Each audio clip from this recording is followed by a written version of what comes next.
Magandang hapon po. Ito po ang resulta ng 5 PM draw ngayong Tuesday, June 20, 2023. Para sa 2D Lotto 2019 in exact order.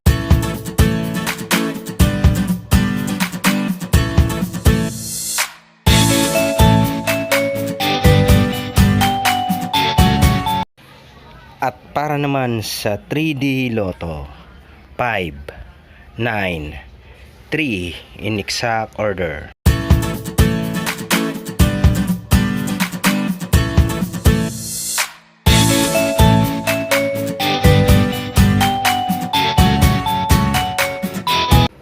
Congratulations po sa lahat ng mga winners. Pa-like and subscribe na lang po ng video ito para lagi kang updated sa mga bagong lotto result.